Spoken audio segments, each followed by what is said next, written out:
네, 서울 여의도 광역방송센터입니다. 여의도 초대석, 오늘은 더불어민주당 전남도당 의원장 맡고 있는 전남 고흥 보성 장흥 강진군 김승남 의원 스튜디오에 모셨습니다. 의원님 안녕하세요. 네, 안녕하십니까. 여기 KBC 여의도 스튜디오는 처음이신 것 같은데 네. 시청자께 먼저 인사 말씀 부탁드리겠습니다. 네, 뭐 서울 여의도 방송센터 개국 네. 먼저 축하드리고요. 네. 이제 앞으로 저희 일터가 네. 여의도다 보니까 여의도의 여러 가지 생생한 정보 우리 지역민들께 제대로 이렇게 네. 전해드리고 또 소통하는 그런 장이 됐으면 좋겠다 이런 말씀을 드리겠습니다. 초청해 주셔서 감사합니다. 아, 네. 자주 와서 소통해 주십시오. 그러면. 네. 네. 국회 상임위가 농림축산식품해양수산위원회인데 지역이랑 법안 얘기는 조금 이따 하고 그저께 네. 6.1 지방선거 이거 졌잖아요. 네. 이거 참 패배 원인 어디에 있다고 보시나요? 우선 이제 3월 9일 대통령 선거를 치르고 바로 이어서 치르는 선거이기 때문에 아무래도 대선 패배에 그 영향이 그대로 미쳤지 않았는가 이렇게 생각을 합니다. 네. 그럼 우선 이제 대선 치르기 전에 네. 이제 정치권에서는 지방선거는 아무래도 대선에서 승리하는 정당이 이어서 승리할 것이다 이렇게 예측을 했는데 네. 아무래도 저희들이 이제 내적으로 보면은 대선 패배에 대한 그 진단 또 반성 이런 것들이 제대로 하지 못하고 지방선거를 치른 부분도 없지 않았고요. 외적으로 보면 아무래도 새 정부가 이렇게 출범하면서 컨벤션 효과 이런 것들이 반영되다 보니까 아무래도 대선 때 저희 민주당을 지지했던 지지층들이 투표장에 나가지 않는 그런 현상이 나왔지 않았는가 이렇게 생각을 합니다. 진단 반성 말씀을 해주셨는데 그 이재명 후보는 이제 국회로 들어오는데 당대표 출마한다는 얘기가 있는데 지금 새 비대위는 다 사퇴를 했잖아요. 그렇습니다. 네. 지금 어떻게 지도부가 그럼 어떻게 구성이 되는 건가요? 저희가 오늘 당무위원회 또 의원총회 연석회의를 통해서 네. 이제 논의를 하고 있습니다만은 네.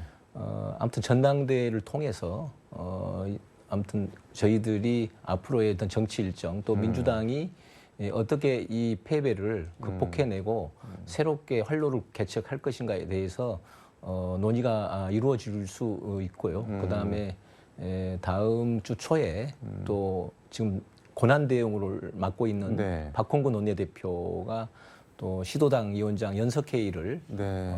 오찬을 겸해서 도시락 오찬을 겸해서 이렇게 지금 네. 준비하고 있습니다. 그래서 그런 과정에서 전당대 일정이 확정이 되지 않을까 생각을 합니다. 전당대회를 통해서 선출을 하겠다는 말씀인 것 같은데 개인적으로는 이재명 당대표 어떻게 생각하세요? 글쎄 뭐 이제 이재명 당대표가 출마를 하실지 안 하실지는 뭐 좀 더 놓고 봐야 되겠습니다만은 우리 민주당의 어떤 정당사라든가 역사를 놓고 보면은 대선에서 패배했을 때 이게 전당대회가 상당한 중요한 역할을 하고 있습니다. 네. 그러니까 우리가 일명 용광로 전당대회가 돼야 된다 이렇게 지칭을 하고 있는데요. 어떤 그 대선 패배의 늪에서 벗어나기 위해서 치열한 당내의 노선 투쟁이라든가 그다음에 새로운 인물 교체 이런 것들이 반드시 수반돼야 된다고 생각하고 그렇다고 보면은 이번에 이재명 의원이 이제 이 대선 이후 패배 이후에 당 대표로 복귀할 것인가 아니면은 그렇지 않을 것인가 이것이 상당히 어떤 당원들로서는 관심거리라고 봅니다. 그래서 아마 이런 부분에 대해서 당내 투쟁을 통해서 내부 노선 투쟁을 통해서 아마 결과로 이어지지 않을까 생각하고 또 새로운 활로를 모색하지 않을까 이렇게 생각이 됩니다. 오케이, not 오케이는 말씀을 안 해주시네요. 그 약간 뭐 좀 질문 드리긴 그렇긴 한데 이번에 전남에서 22개 기초자치단체장에서 7곳이 무소속이 당선됐잖아요. 근데 네, 그렇습니다. 대부분이 그 공천 문제로 시끌시끌했던 곳인데 이거 좀 지도부가 안일했던 거 아니냐 뭐 이런 얘기도 나오는데 어떻게 생각하시나요? 우선 지역민들의 표심에 대해서 겸허하게 저희가 수용을 하고요. 네. 우선 이제 뼈아팠던 것은 우리 전남의 정치 1번지라고 하는 목포, 네. 또 동북권의 정치 1번지라고 하는 순천 광양을 내준 데 대해서 정말로 뼈저린 반성을 하고 있습니다. 네. 어떤 그 저희가 이번 선거를 치르면서 좀 갈등 요인이 없지 않았는데요. 대선에서 승리하기 위해서 과거에 우리 당을 이탈했던 탈당 그 세력이라든가 네. 이런 분들을 전부 우리 당의 울타리 안에 집어넣고 이번에 지방선거를 치렀습니다. 그렇다 보니까 당을 떠났던 분들과 당을 지켰던 분들의 갈등 요인 이런 것들이 좀 내재돼 있었고요. 네. 아무래도 이번에 좀 그 공천과 과정에서 네. 저희 당이 3월 9일 대통령 선거에 너무 올인하다 보니까 시간이 바로 있을 촉박. 지방선거를 준비하는 과정에서 여러 가지 시스템 공천을 좀 세부화해서 여러 가지 문제점들을 해소를 했어야 되는데도 불구하고 그런 부분들이 좀 미비점이 이번에 노출이 됐다 이렇게 말씀드릴 수 있겠습니다. 네. 법안 얘기를 좀 해볼까요? 5월 29일 국회 본회의에서 이제 법안들이 여러 개 통과되는데 그중에 지방 소멸 위기 지역 지원 특별 법안 이거 의원님이 대표 발의하신 그렇습니다. 거죠? 예. 이게 뭐 어떤 법안인가요? 이게 이제 지금 이제 우리 농어촌이 인구 감소 그다음에 고령화 문제로 심각한 네. 소멸 위기를 맞고 있습니다. 그래서 정치권에서도 그렇고 저도 이제 전남도와 이 부분들을 협력을 해서 더 이상 인구 감소를 놓고 볼 수 없다. 그래서 이제 지방 소멸 위기 지역 지원 특별법이라고 해서 법안 발의를 했는데 이번에 네. 이제 상임위에서 논의 끝에 지방 소멸보다는 좀 완화된 표현으로 지방 감소, 이게 인구 감소 지역 지원 특별법 이렇게 이게 해가지고 재정 법안인 건가요? 재정 법안입니다. 아, 네. 그렇게 해서 이번에 통과가 됐습니다. 그래서 이 인구 감소 문제에 대한 이제 정치권의 좀 대책 이런 것들이 좀 마련됐고요. 이제 내용을 보면은 이제 그 행안부에서 작년에 네. 전국의 89개 지역을 인구 감소 지역으로 최초로 발표를 했습니다. 네. 그래서 여기 지역에 대해서는 정부의 재정 지원, 행정 지원을 하겠다 이렇게 발표를 했는데 이것에 대한 국회의 뒷받침이다 이렇게 보시면 될 것 같고요. 네.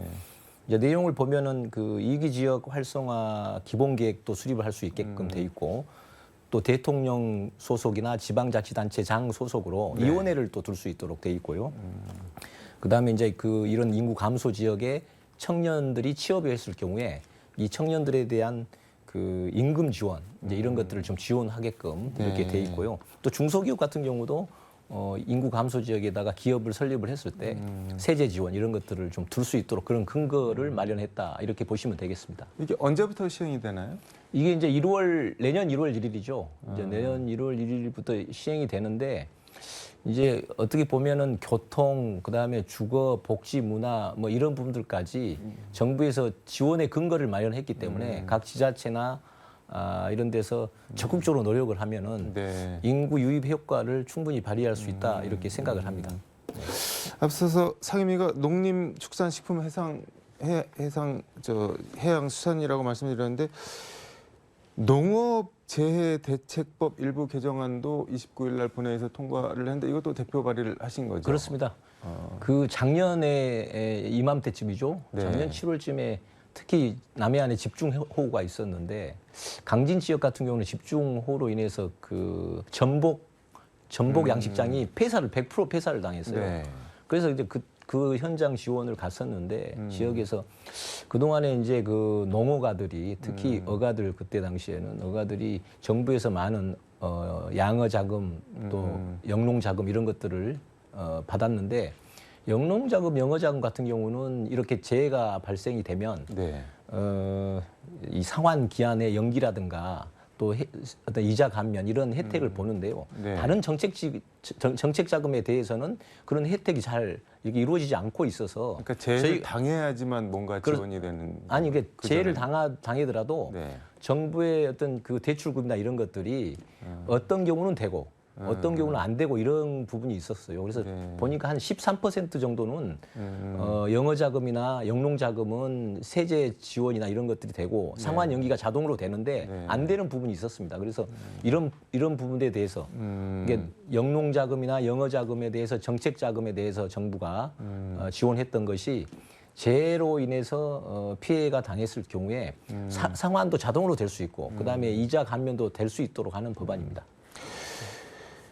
지방 소멸 문제 특히 농어촌 약간 좀 뜬구름 잡는 식 질문일 수도 있을 것 같은데 이게 도대체 어떻게 해야 될까요, 이거? 글쎄 뭐 이제 인구 감소 문제가 네. 가장 크다고 생각을 합니다. 근데 저희가 대선 전에 네. 여론조사를 한번 해봤어요. 정책 우리 전남 도당 차원에서 네. 전국의 이제 그 베이비 부머 세대 네. 47세에서 66세 대상으로 보니까 한 1,600만 명이 되더라고요. 근데 수도권 중심으로 해서 그런 대상자들을 중심으로 여론조사를 했었는데 은퇴 이후에 농어촌으로 귀농귀촌 할 의향이 있느냐, 또 고향으로 갈 의향이 있느냐 물어봤더니 무려 61%가 그렇겠다, 그렇게 대답을 했습니다. 네. 갈 의향이 있다. 그 중에서 44%가 우리 전남 지역을 선택을 했더라고요, 보니까. 근데 가장 중요한 것은 그러면 어떤 조건에 의해서 이 귀농귀촌 할 의사가 있느냐 물어봤더니 어느 정도의 소득과 병원을 이렇게 이야기를 하신 분들이 많았어요. 병원이요? 그래서 저희가 아무튼 이 농어촌의 인구 감소 고령화 문제를 좀 어느 정도 해결하기 위해서는 이 농어촌의 인프라도 도시와 마찬가지에 서울과 똑같은 또 경기도와 똑같은 그런 인프라를 구축해 놓으면은 네. 농어촌 인구 감소 문제를 어느 정도는 해결할 수 있지 않느냐. 그렇기 때문에 저는 좀 특단의 조치를 네. 이렇게 내린다면은 우리 농어촌 지역 근거리에 거점으로 해서 이 병원들이 좀 그 시설이 좋은 병원들이 좀 유치가 됐으면 좋겠다 이런 어떤 결론을 내렸습니다. 그래서 그런 부분에 어떤 정책적인 주안점을 두고 앞으로 농어촌 문제를 해결해야 되지 않는가 이렇게 생각을 합니다. 네. 의원님 대표 발의한 법안 중에 세월호 피해 지원법 이것도 얼마 전에 본회의를 통과했는데 네. 이거는 뭐 어떤 건가요? 그 세월호 재단이라고 이제 그 세월호 특별법 내에 네.